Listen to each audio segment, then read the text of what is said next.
All right, YouTube, exciting days, exciting days. I am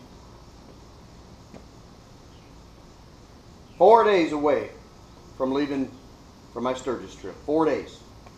So I got a lot of stuff to do in that 4-day time frame. But the biggest thing is already done. I got my bike serviced, got the 1,000-mile service. Bad boy's ready to go. Got it inspected, whatever they do for the 1,000-mile service. Changed the oil, transmission oil, all that good stuff. It's ready to go. She is ready to get in the wind, baby.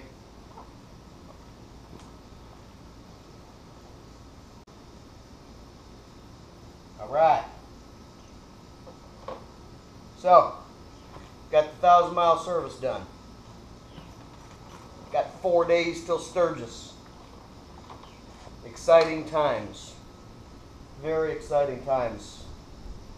The very first time I went to Sturgis, South Dakota for the rally, I think I was like 29 years old. I went on a borrowed motorcycle. I only stayed 3 nights, and 2 of those were free nights at somebody else's hotel room. I only paid for 1 night for myself. Went on a shoestring budget. Didn't hardly do anything besides just ride my motorcycle and see the sights. Drank a few beers. Bought t-shirts, t-shirt for myself, I think one for my wife. That was it, man. I was broke. I was young, dumb. Just knew I wanted to go to Sturgis and experience the whole, rally and all of that.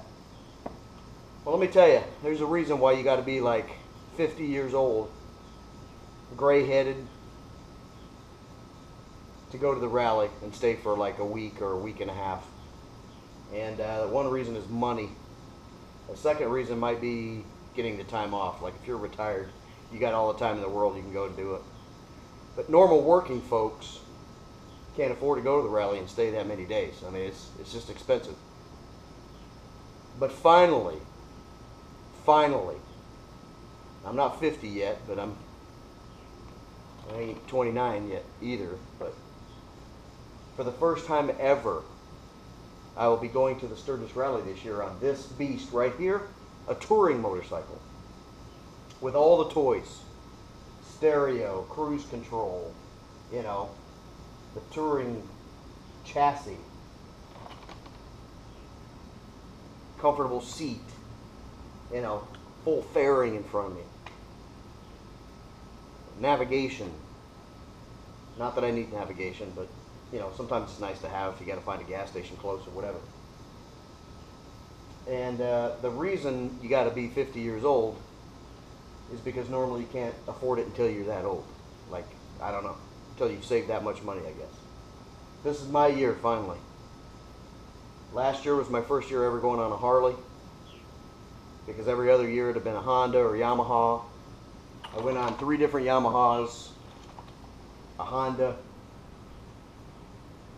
Last year was my first year on a Softail. It was also my first Harley I'd ever purchased, ever owned. This is my second Harley. And it's a nice one. And I can't wait to be on it, ride it all day long. And then to ride around and see all the sights in the Black Hills from the saddle of this trusty steed. I'm excited. It's exciting. It's like a culmination of all my Sturgis trips up to this point has led me to this trip. It's also the first trip, I might add, ever that I believe my wife is going to accompany me on the motorcycle. She's been before. She's never ridden up with me. I've ridden several times. I've towed a few times. We had a camper one year and I had to tow a bunch of bikes, and there's nothing like riding your bike to Sturgis. I don't care where you're from. I don't care if you're from 100 miles away or you're from 1,200 miles away, or you come from a different country and you ride, the whole expanse of the United States. There's nothing like riding your motorcycle to the event. knowing that it's just you and this motorcycle and whatever you can carry on this motorcycle for the duration of your trip.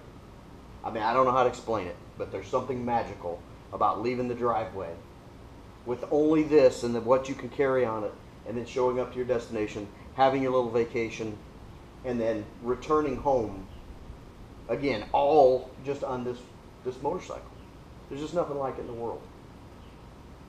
And so this year, now that I have a touring motorcycle, I've talked my wife into finally getting on the motorcycle with me and riding the entire trip. I say that with crossed fingers because we haven't left yet, but that's the plan. And so now that I've got the service done, I've got a little shopping done too, you know, last couple of days, been at the cigar shop.